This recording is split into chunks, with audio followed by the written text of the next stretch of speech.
Ladies and gentlemen. And welcome to the More Than Marketing Podcast, the podcast for people who are too talented to be employed, but sometimes are, and that's okay. To my left is my co-host today and every day, the amazing Jenny Cato, a.k.a. Jenergy. Woo! And I get to sit next to Carolina Herrera, the I'm so most glad you're here. incredible, talented, multi-faceted, incredible human being, marketing genius, great pure soul. Give it up, everybody! Yeah. More Than Marketing Podcast!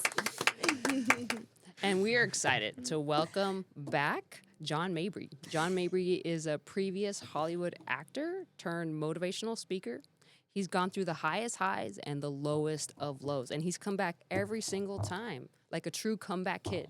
Yeah. And now he mentors leaders to do the same. It's an honor to welcome for the first time Dr. Stacy Jagger, a.k.a. Dr. Sassy. Dr. Sassy!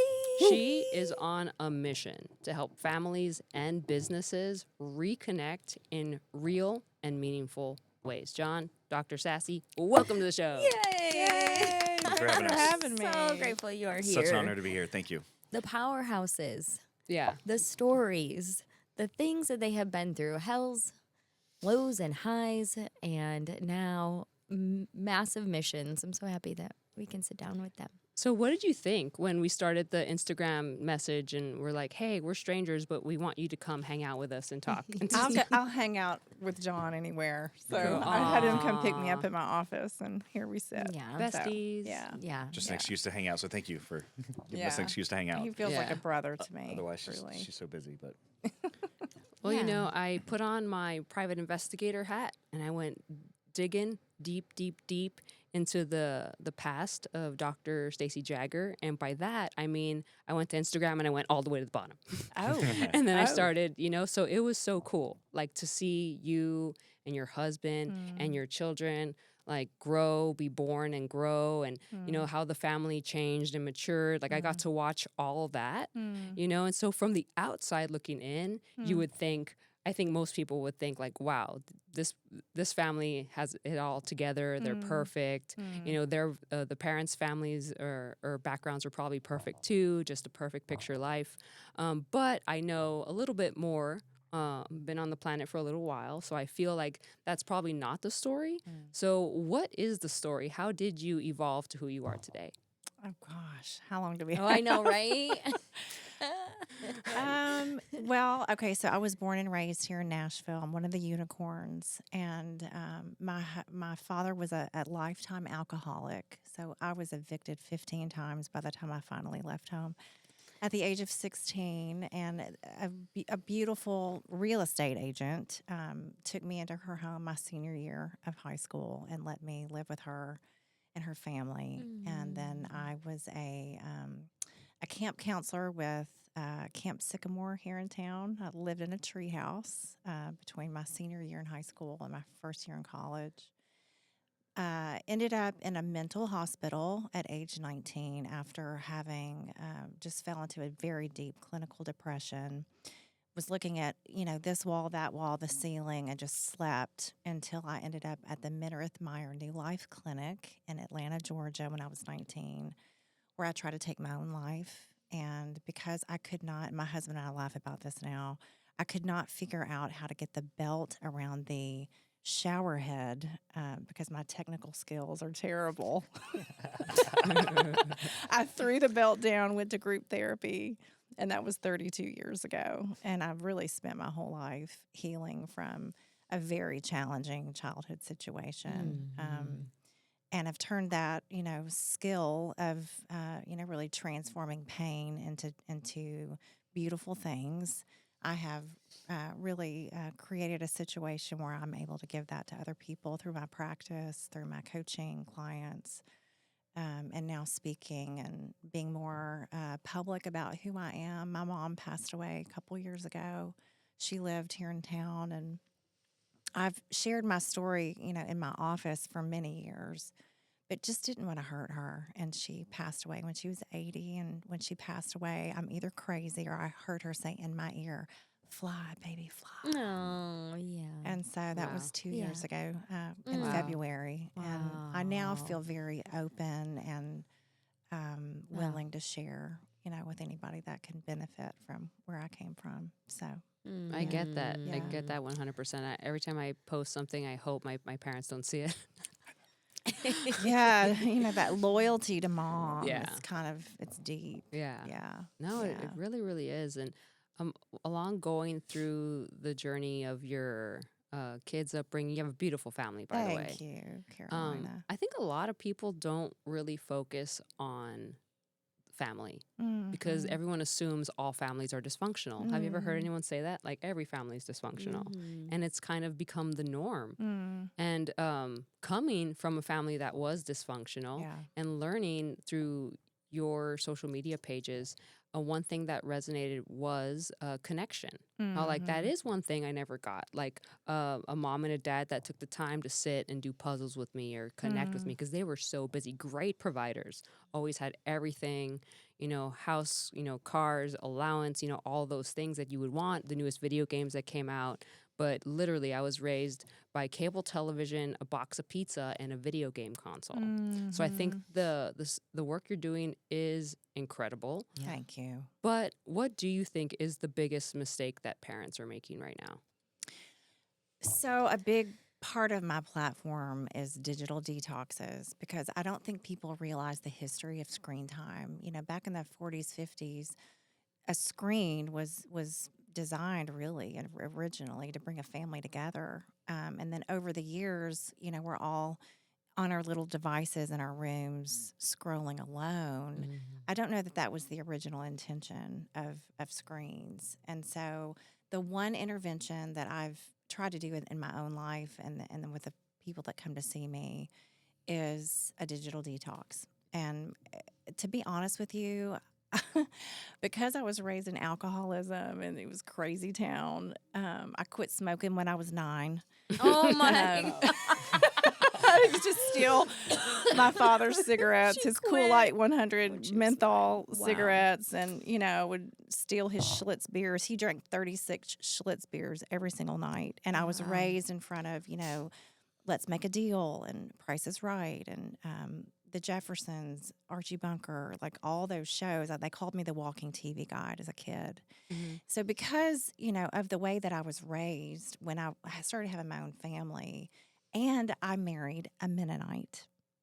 Yes, I did. A Mennonite. He was raised Mennonite, a very traditional man who believes in modesty and had very little screen time as a child. So we were really like two very different people when we met, which is a whole different story. Yeah. But because he was really on board with being screen light and I wanted a different experience of family, we were very much on the same page that when we were raising our own kids that we didn't want to stick them in front of a screen. And that really has made the biggest difference. We had the opportunity to buy a 10-acre farm, little hobby farm. This was probably, I guess, 15, 17 years ago. I'm losing track of time. Because, as a child of an alcoholic, I opened up a kid's book that had a cow and a duck, a chicken in it. And I thought, oh, this must be how you raise a happy family. So, and I married a Mennonite, so why not? Yeah.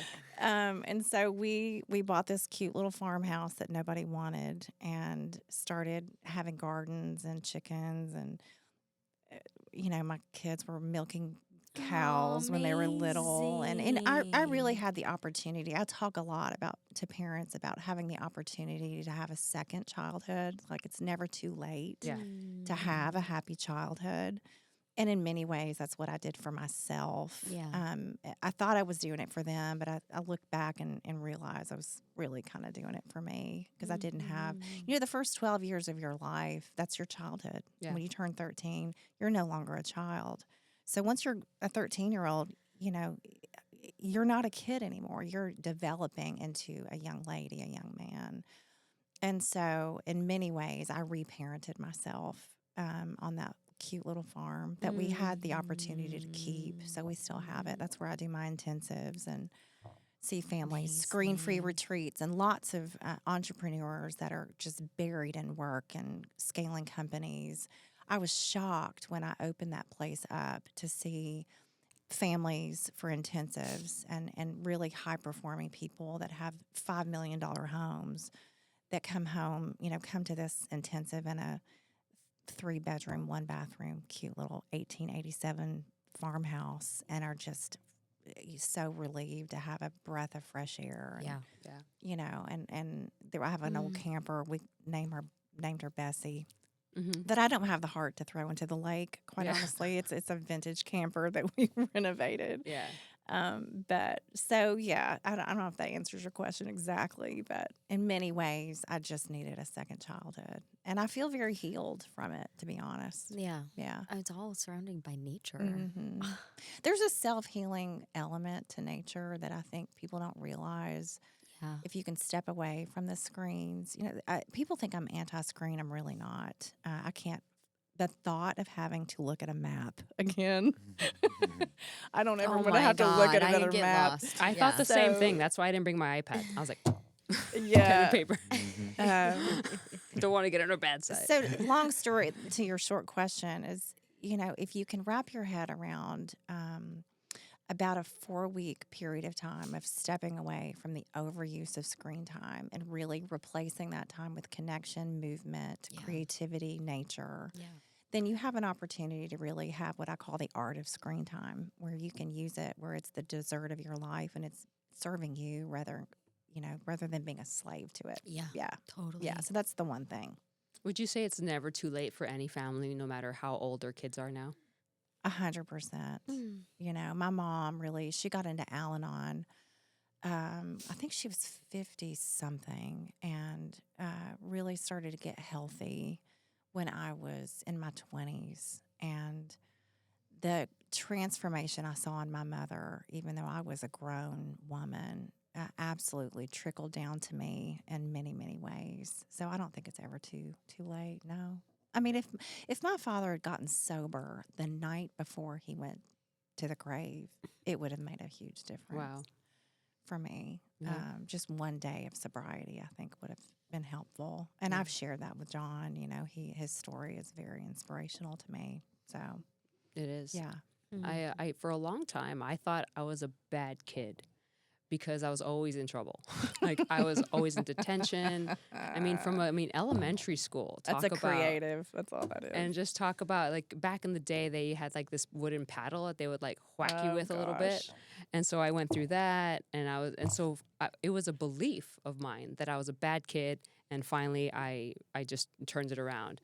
But I think the way you say it is that, it's not that kids fail, it's systems that fail. And what I realize now is that I was going through a lot of stuff. Of course I'm falling asleep in class. I'm not sleeping. There's no routine at home. I don't have a bedtime. I'm going to sleep at God knows what time.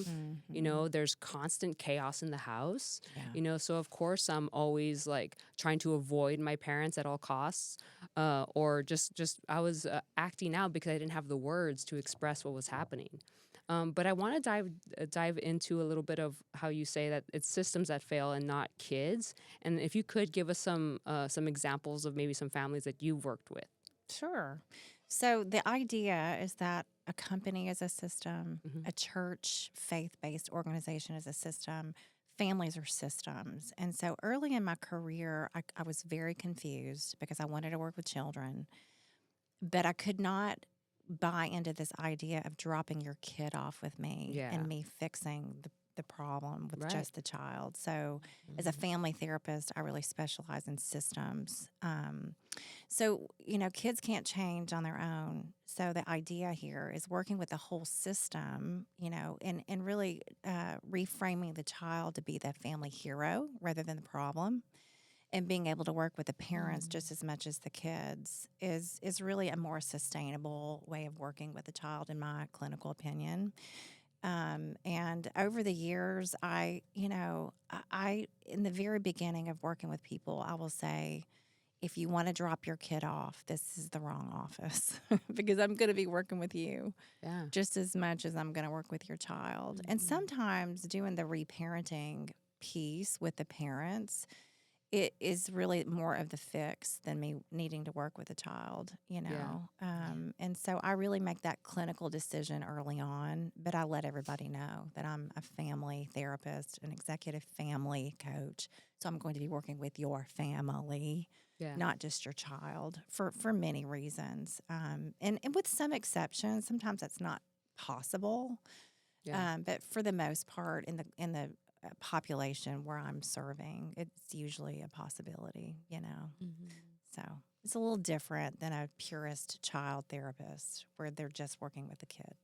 Have you ever met a parent that's just not willing to put in the work, but did that kind of cause problems when it comes to serving the whole family? If like the father or the mother, one or the other, or both, are just not open to accepting? It's a great question. So when you're working with a system, you work with the most motivated people in the system. Okay. And if you look at physics, if you start doing that, it changes the system. It makes it healthier.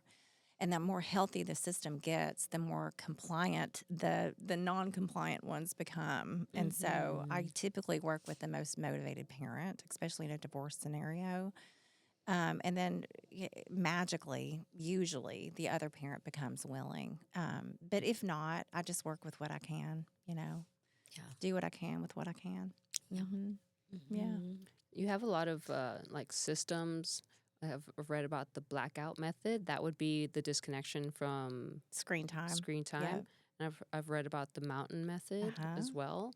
Will you dive into those and kind of give us a rundown of what that looks like in practice? Sure. So the 30-day blackout, that actually was a child that I used to call it the 30-day turn it off challenge, until there was a child that was sneaking his iPads in the middle of the night, came to my office and said, "I'm not doing this blackout."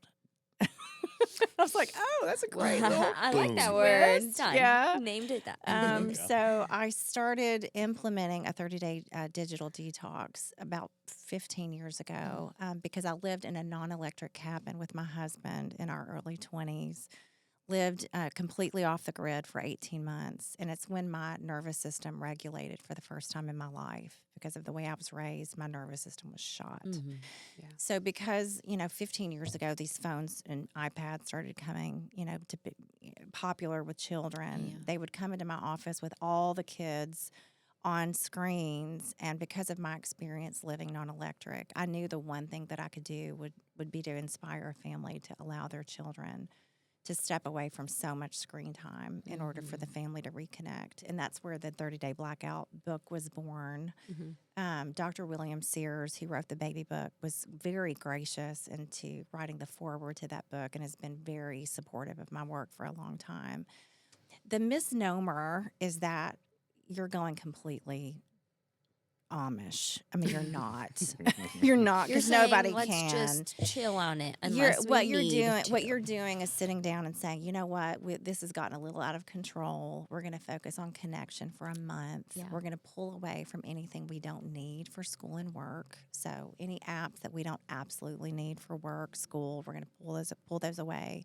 The research says that kids are on screen 7 to 9 hours a day right now. 100%. Yeah. So it ends up being, the blackout ends up being more like 2. And obviously, whatever they're doing at school, I can't take that away. But it reduces screen time dramatically so that the family can reconnect. And the first 5 days, I tell parents, are just complete hell. So just, mark those days off your calendar. Day 6 and 7, I call the door of boredom. This is when kids think boredom is going to kill them. It never does. Yeah. It's really the birth of creativity for children.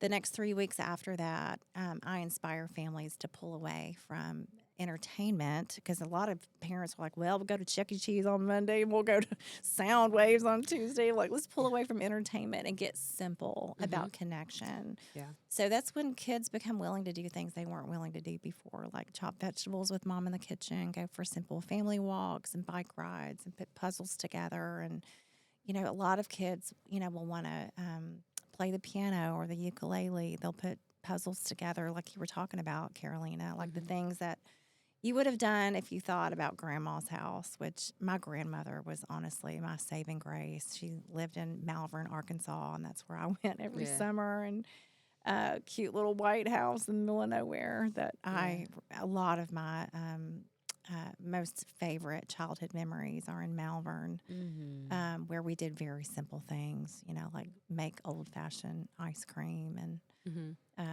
and just sit by a box fan and snap beans. And I would watch her, grow flowers in the yard, and just things that just remind you of vintage old times, and I think a lot of people are searching for some of that simplicity. So this is the perfect time for this conversation because my house has become just overtaken. And it's like a slippery slope. I was like, wait a second. Now you're turning the TV on right when you get from school. And we're not doing that. And nobody did this intentionally. Nobody did. Yeah. So I'm like, okay, I'm about to go home. I'm about to hide all the electronics. You're like, guys, we get to play. Yeah. What are some great ways that you advise parents to help their kids in this transition? Yeah, between a digital detox, like trying some of this out, it's really just trying to exchange. I mean, the thing about it is dysregulated nervous systems don't like simple play. So you really have to. No, I don't like the word punish, but you really have to allow them to kind of go through a little bit of a detox. Yeah. Like a grieving almost? Well, Get uncomfortable for sure. it's uncomfortable for kids, but once like the reality sets in, they love to play Uno and Connect Four and get out so the clay and the excited. Play-Doh Yes. and create stories and the creativity of a child. You never know what's in there unless you let them get bored for a minute. So yeah, I hope that's helpful. Yeah, I'm excited. Yeah. This will be When great. the winter storm happened, it was so cool because we didn't have power. And, my partner and my stepson, they're losing it because they're so used to just watching their shows. And I don't know how I got so lucky to love doing, like creative things too. Like I love to draw. I love to make music, although I'm not very good at it. I like to write. I like to read. And so they were losing it, and the light would come back on and they would run to charge their devices or run to go do something. And then it was like a fake out and it went out again, but I thought it was so cool because I was like, y'all, we could do like make believe. Like we could literally pretend like we are like living in like olden times, And so, for example, to keep the food cold or frozen, I just put it outside in the snow. And so it was. She's like, let's play along. This is what I love about her. She lives every moment. It was so much fun because you didn't know like what we were gonna do. It wasn't predictable. It was a ton of fun for sure.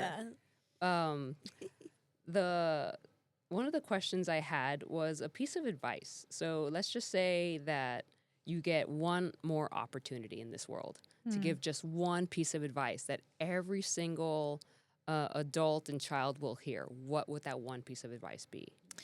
A question you asked a minute ago was about the mountain method. So the 30-day blackout is just a part of that process. Okay. So when I went into the field, there really wasn't anybody to teach me how to work with the whole family on a child's behalf. So part of the mountain method is reparenting yourself. And the one piece of advice I could give anybody is that there's always a child inside of you.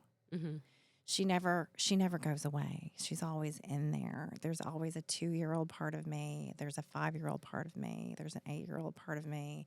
There's a 12-year-old part of me. If you've seen the movie Inside Out, it's so true. There's a sad part, and there's an angry part, and there's a disgusted part, and there's an excited part. So, like, really connecting with the child part of yourself can make a huge difference. I did an intensive at my farmhouse with a CEO of an enormous healthcare company, and I walked him into my barn, and I realized that he had not played in decades.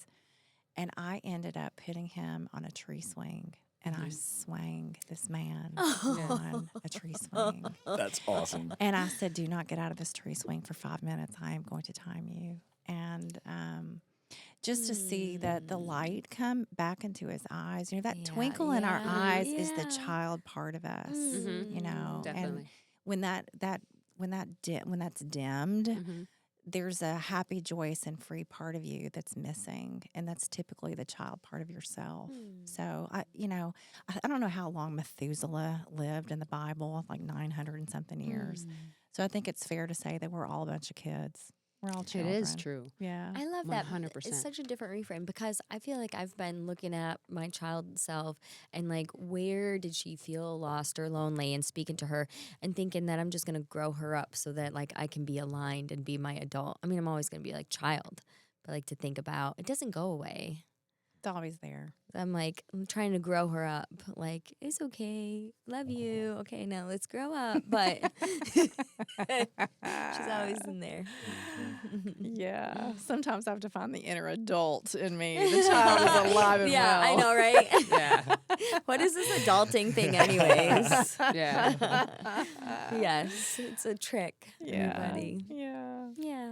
We are all children, and I use that a lot in day to day, because sometimes when you have a difficult conversation, be it work related or be it house stuff, you have to have difficult conversations, and there's always all these hoops, and there's some people that are not the most agreeable, and then there's some people that just almost seem like they always want to just complicate the process. So I always try to remind myself that I'm looking at a child and not to discredit anyone, but it helps me to understand them, and I hope it helps them understand me. And that way there's no, you work there, I do not, or there's no like, you owe me this invoice, and you're giving a reason to not pay it. It's more like, okay, so what does this person need?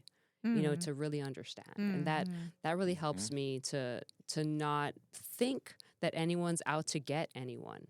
Because we're all just kids just trying to feel safe and feel heard and feel supported, and try to have fun in this world that we're living in. Going back to having to remind yourself to be an adult, I feel like I don't feel, this is true. Every day at 9 a.m. my little alarm has gone off for this adulty task to do. And I look at it and I'm like, okay, let me reschedule it for tomorrow. And now I've been doing that for months now, and it's taxes. But it's like, it's one of those unfun things to do. Do you coach adults on how to make unfun adulty things fun? If I'm not, ready. Not taxes. I'm ready. That's my husband's job. My bookkeeper, my CPA. Oh, I love it. Yeah. You know what? Play makes hard things go down easier.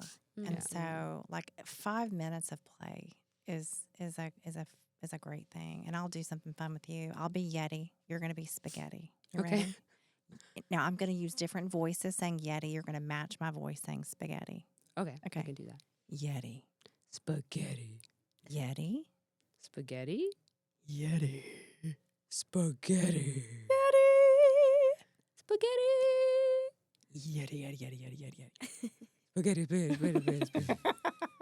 Okay, that was 30 seconds of play. That was fun. And it's connection, Yeah. adult, child to child. Play is really our natural state as kids, and it's a great way to connect. It's pretty simple. I thought of a bonus question in the car, because I literally got here 45 minutes early. And so I'm sitting there working in the car, and I was, doing some more like research and stuff. And I saw that this week you met with U.S. Senator Marsha Blackburn. I sure did. And together, Aunt about Marsha. Auntie. Aunt Marsha. and together you guys agree that the only approved show for children is Bluey.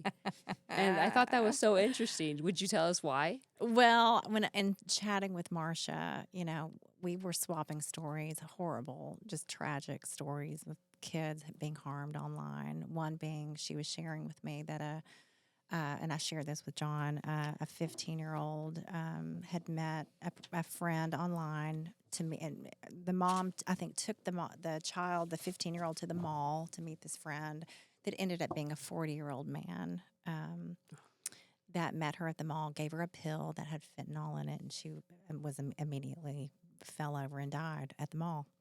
So, anyways, for levity purposes, Marsha and I were talking about the harms that the internet is doing to children, and my advocacy work. I've have been testifying for the Child Online Safety Act for children. Sapicki's bill, I think, just went through. I can't keep up with all of it, but I've been testifying on behalf of my child clients that have been harmed online.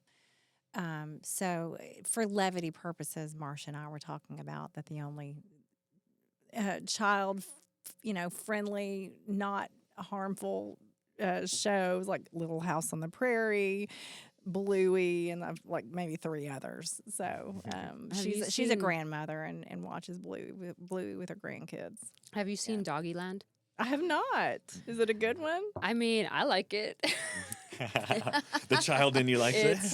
Well, let me tell you, I have a granddaughter, and she's 9 months old, and so whenever honestly, whenever she starts getting like fussy, and I'm a player, like I will play and make all the sounds and make her laugh, but when she's just not having any of my entertainment, I'll put on Doggyland, and it's Snoop Dogg. It's his kids show. Oh, because now he's a grandfather, and so he talks about and he talks about bullying and talking about respecting your parents, and they do little raps. Oh yeah, I'm about gonna turn that on. Yeah. What's it called? Kids Doggyland. Doggyland. Yeah, That makes on sense. YouTube. Cool. Yeah, she loves Doggyland, and she's seen other stuff, but man, like when Doggyland comes on, she just loves watching it. And I kind of do too. I love it. I love when we can both watch something we like. Yeah. Yeah, for sure. Well, we're gonna transition over to John now, but tell our listeners where they can find you. I know you have your own practice, and so I'd love to hear the name of that, and if you're taking any new clients, and the best way to contact you if they could use your help. Yeah, you can go to drsassy.com to learn about me. And then my practice here in Nashville is musiccityfamilytherapy.com. We have a team of wonderful folks that work with me. Thanks for having me. Awesome. Yeah. I'm so glad you've been here. And check out her book, 30-Day Blackout. That's Yes, right, it's on I'm getting Amazon. it. Yeah, definitely a reader. But John, thanks for coming back. Absolutely.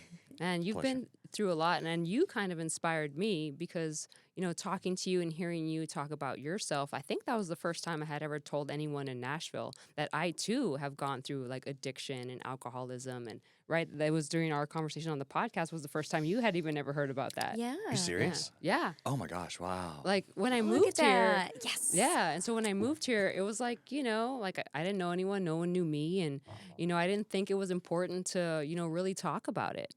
And, coming from a Hispanic household, you just pretend everything is perfect all the time. Like, that's what we do. We get dressed, we go to Catholic service, come back, everyone goes to their own room, no one talks to one another. So my parents don't even, know anything about me, essentially, And so you say that silence is what really keeps people, like, held down. Where did you learn that? Like, what happened that made you, find out that not telling people could cause huge problems, and now all you do is tell people and teach other people, hey, you got to tell people. Man, thank you for the honesty that you shared in our last time we were together. I didn't know that was the first time you shared that publicly, but that's the crux of my message, is to be unsilent by sharing your story. And so many people don't, because they don't think their story is valuable. They don't think anybody wants to hear it. They're scared to share it.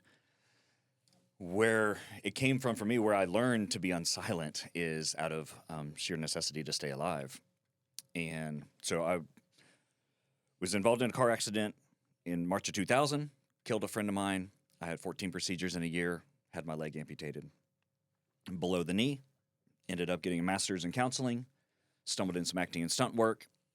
I went from this comeback story of losing my leg in a car accident and almost dying to acting on major Hollywood sets on shows like NCIS and ER and the movie Superbad, and living this Hollywood lifestyle with A-listers. And I've been licked in a cab by Andy Dick, and I've been bowling at Phil Jackson's house. He won 10 NBA championships with the Bulls and the Lakers. Coached Michael Jordan and Kobe Bryant, the best players in the world. I'm bowling at his house and playing with his kids, and just crazy stuff that I was just like, I'm back. Yeah. I'm back in life, and People Magazine, and like, dude, I'm getting blown up on Hollywood sets, using my prosthetic leg to get gigs and to get my foot in the door in the industry. And I got to a point where, after a party at the Playboy Mansion, with Bruce Willis and Demi Moore and that whole and Ashton Kutcher. They were all there. There was an interesting dynamic. But a few weeks after that, I found my brother dead from an overdose, and in a house in Beverly Hills, and it sent me into years of. I was already struggling with addiction that I hadn't dealt with, and then that just made it worse. And moved here to Nashville and started working for Dave Ramsey. And when you're drinking vodka at your desk and popping pills and calling churches on behalf of Dave Ramsey, they don't appreciate that. Yep. And so one of the most humbling moments of my life was getting called into his office in a room about this, or at a table about this size, and it was Dave and myself and HR and my manager. And Dave just said, you obviously got some problems. You have some stuff that you need to deal with, so I'm going to let you go get the help that you need. And so I walk out in the parking lot with that box, and for the first time, it said, I need help. I can't keep doing this life how I was doing it. Wasn't pretty after that. A lot of times ripping the Band-Aid off is just the start, but there's a lot of healing, man. And having to keep debreeding my life is when I had my car accident and they were doing my first initial surgeries. They would come in every day and debreed. They'd have to rip the bandages off of my bloody limbs every day to pull the scabs off to get new blood and new cells to grow healthy stuff. And that's kind of what recovery was like for me, is having to go in 11 different kind of mental health and substance use and sober livings in 7 years. Went through 11 different kind of programs, and each time was just having to debreed more stuff and keep having to talk and be honest. And I kept coming out, and I would do better for a little while, and then go back. And I came out for a few years and was sharing my story I was hosting a podcast on addiction with members of the band Korn was on my show, and Three Doors Down, and all kinds of interesting people I got to meet along the way. And I'm working for a group of addiction treatment centers and talking on college campuses and speaking on addiction panels at conferences. And I ended up relapsing again because I wasn't sharing some other stuff. And it led to divorce, and lost my house and wife and kids and job, and COVID hit. And that's when I got to the worst I'd ever been. And I didn't want to ask for help again. It's like I kept doing it, I kept messing up, messing up. And it's like, dude, so I call a friend over, remember SEAL Team 6. I was like, I'm calling in the big dogs, man. I'm calling in. I said, I'm tired of these people. I kept asking, I wanted people to tell me what I wanted to hear. And I manipulated people my entire life. And I would surround myself with people that, would tell me what I wanted to hear and go for my victim story and go for my sob story. Like, who's going to question me on losing my leg and finding my brother dead from an overdose? And so I called a Navy SEAL of 20 years who was a member of SEAL Team 6 who was there when they took down bin Laden. Whoa. Call him over to my place. He was like, dude, you're not doing well. He was like, you know you're not well, right? And I said, yeah, I feel like I'm kind of on my way out here. And he said, everybody loves a comeback story. Yeah. And so I was at a place where I needed to say, again, I needed help. And the silence, to answer your question, long-winded way to answer your question, is my brother didn't die of a drug overdose. He didn't die of mental illness and his bipolar disorder. He died of silence. He died because he didn't talk about the stuff that he went through as a child that I knew, and he did it as a way to protect himself and the systems that were around him, and it killed him. And so I credit my brother with the ability to be vulnerable and be honest, and that's why I tell people to be unsilent and to share their story, because Matt would still be alive if he had shared his story, I believe. And if I didn't start sharing my story and continue to keep going deeper when I kept making a new bottom for myself, I wouldn't be here today. Yeah. By staying silent. Man, going in the depths in the toughest parts, in the toughest ways to navigate life and healing, and it's like nonstop, and it can be just torturous to constantly heal and You're deeper. like, I've already been When through does this this. end? Like she was saying, 30 years. Like sometimes it's like, when does the healing journey end? And it's like never ends. But then you have like resurrection and like times where you're like reborn and you're looking so amazing. So what is life now like? Man, I have a great relationship with my kids. Cool. That's the greatest thing. That's awesome. That 'Cause is the greatest It hadn't always been like that. And so I have a story. My 18-year-old son, so my last big relapse after our divorce, before I called my Navy SEAL friend over, I was drinking with my children, and and he called me out on it. And Mom came and picked him up from the house. You know, he said, "Mom's coming to pick us up," and I was like, "Why, buddy?" And he said, "I smell alcohol in your breath." Oh, man. I was like, Thought you meant like you were like cracking I was- cold yeah, ones right, with your with children. "No." Yeah. Me too. No, I was drinking myself. I was drinking behind the scenes, Yeah.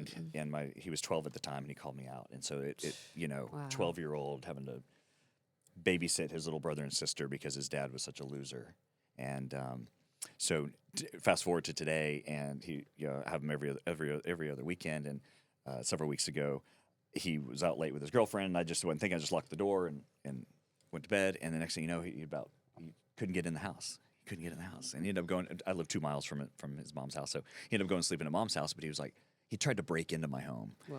when before he was trying to just get out, get away from Dad. I don't trust Dad. I don't want to be around Dad. Yeah. I can't trust Dad ever again. And so now, fast forward to today, 5-6 years later, my son's trying to break in the house to Yeah. have time together. So my kids is actually the greatest thing these days. Man, I've been able to mentor some amputees lately. It's been really, really cool, and they're just unique, a unique skill set that we have, or education, that knowledge that we have of it. Yeah, and so that's been something that's been really, really cool lately. You get to really help some guys out that are amazing. They have amazing stories, and they're just God just keeps beating them down, and I'm able to just be present. And went and visited one in the hospital 2 days ago. He's struggling. And he struggles to ask for help. And I'm sitting here telling the same message I'm telling you. Is like, dude, you're there for everybody else. He sat there and told me, he said, my shoulder is always wet because I let people cry on it. But when I need help, I can't ask for it. Right. So I'm able to be a voice for him. And I was posted yesterday online, like, please help this guy out. And several $100s have already come to help him and his family out because of that. And it's pretty cool. Yeah. And Jenny and a few other friends of mine always seem to tell me and tell others that I have such a great perspective, on things in life, and always positive, whatever.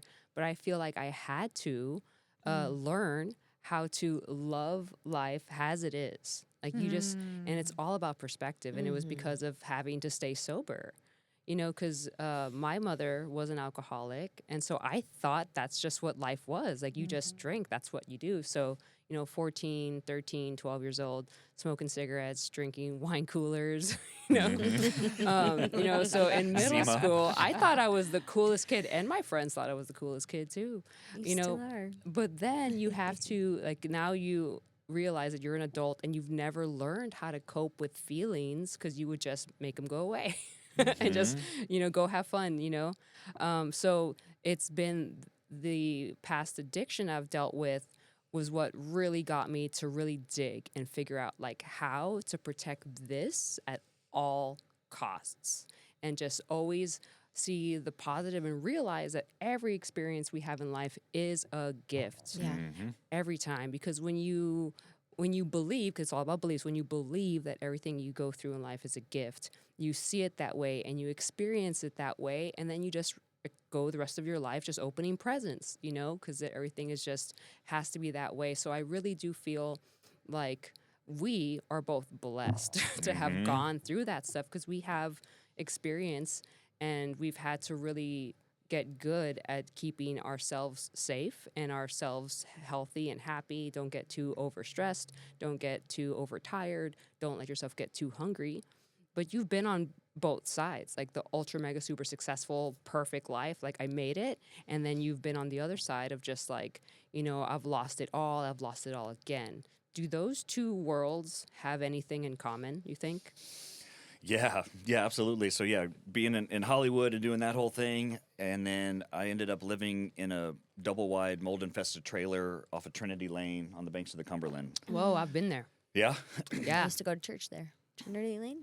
yeah. I Trinity don't know Lane. if that's the same place. Yeah, I ended up in a trailer there with a roommate named Beaver. There was holes in the floor, like literally you could see a hole. You could see the ground in the kitchen, and there was mold all in the bathroom. It was two sides, and it was a sober living place that I got stuck in.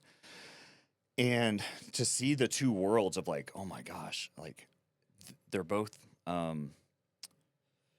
very similar in that it's a lot of times isolation leads people to harmful behaviors, and it doesn't matter how much money you have or what zip code you're growing up in. We all have the same kind of fears, and it's I want to be loved and I want to be accepted, And there's my ego has been really good over the years of trying to build itself up, you know. And so going to a place like that helped me see that, like, I'm no different than everybody else. And here's what really came to light is I did go to a treatment center where a counselor, step one was 70 questions, and it took me 12 hours to answer step one of the 12 steps, the 12-step program by Alcoholics Anonymous. We're working through those. Step one took me 12 hours to present in front of the group of guys over 3 days. So they're really digging. And then I go to step two, and the counselor's like, you know, hey, on 37 you said this, 38 said this. What are you lying about? Whoa. I'm like, what are you talking about? And he was like, you've lied to yourself for so long, you don't even know that you're lying to yourself. Wow. We all see it. They're like, you see it, guys? And the other guys are like, heck yeah. And he goes, look, I'm going to tell you something nobody out there is going to tell you. All you are is a crippled effing drunk. You're a crippled drunk. Deal with that. When you start to accept that, maybe you start making some progress. Get out of here. Oh, man, I'm like, you can't talk to me like that. Yeah. You know who I know. You know who I am. I know people. But it was like, man, I'm just lost. I'm just lost. And so I think, you know, like you say, we all have this like inner child in us that we just want to feel loved and accepted, and it doesn't matter what our life's outside situation is. We just want to feel loved and comforted. And where I found that was really coming back to Jesus Christ through Celebrate Recovery. Yeah. That's been the saving grace in my story that I want to make sure I get across to the audience. Is I didn't do it by myself. I did it with men, Christ-centered men working a Christ-centered program at a program called Celebrate Recovery at my church. And I've gone through 2-year-long step studies with these men. So you sign up for a year and you work the 12 steps in a group of men. And you show up every Monday for 2 hours and you go through the workbook, you go through the questions, and you're like, this guy shares that. And you're like, oh, that guy's sharing that? Ooh, okay, we're going to get that spicy? All right, I wasn't going to share this, but all right, I'll put this out there. Next thing you know, we're all just like sharing the deepest stuff. There's healing in that, you know, of just being vulnerable with a bunch of men in a dark room at a church on a Monday night, doing that for a year, excavating. And then they asked me to lead, and then the next one that started up like 6 months later, they're like, hey, would you want to co-lead this group? And I'm like, what are you talking about? I don't know what I'm doing here. Like, I just got, you know, I was like, all right. So going through a program with other men in Christ-centered program is what saved my soul. Well, I feel Yeah. like that was the easiest part of the 12-step program, was believing that a higher power greater than yourself can relieve you from your addiction, right? Because growing up Catholic, I had the greatest grandmothers, and they would pray and pray and pray, and they would not let me get out of the car to go to school all through elementary, all the way to high school until I started driving, until they would pray for me, and then I could get out of the car. So that was so easy. I'm like, oh, yeah, God, I know him. Like, every time that I was going to get in trouble, I'd be like, God, please, you just let me not get busted this one time. You know, please, please, please, please, please. And so it was always my default to just be like, oh my God, like, please help me. And so that was the easy part. But there are some people out there that struggle with believing that there's a higher power. What would you say to someone who needs the 12-step program and is just, that's the one thing that they just can't wrap their head around? Yeah, absolutely. So I started out with AA, and AA is it's kept millions of people sober over 85 years or something like that.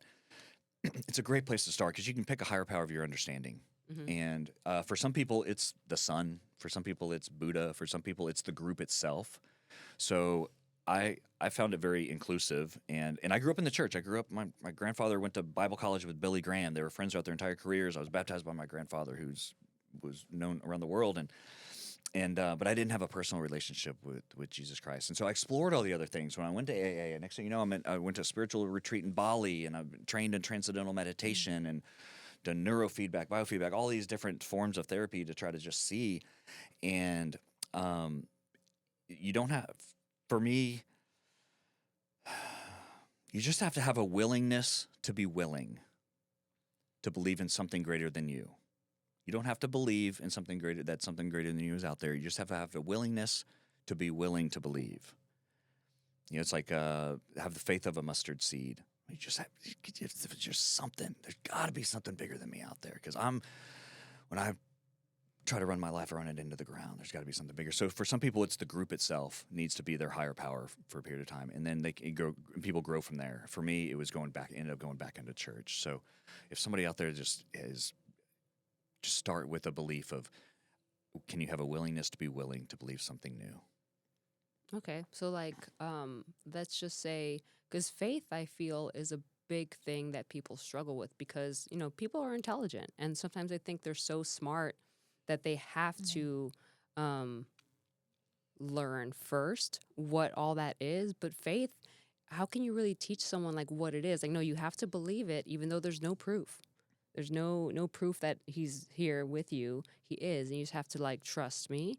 So what would be a way for you to talk to someone who just can't even wrap around, the faith part of it, much less, God or Buddha or believing in, any kind of spirituality, just having the faith part, like believing, like if you just believe everything's going to be okay, it is.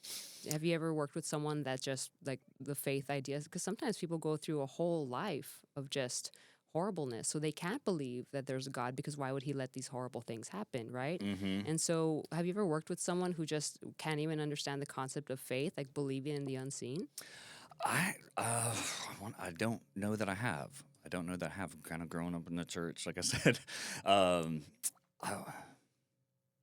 I don't know if I have a great answer. And for I'm that. really asking for. There's a friend of mine who just started the steps, and she's in that kind of mode. Like she can't really believe that the whole spirituality thing, and so I was like, all right, well, just pretend that chair over there has a power greater than you. It really doesn't matter.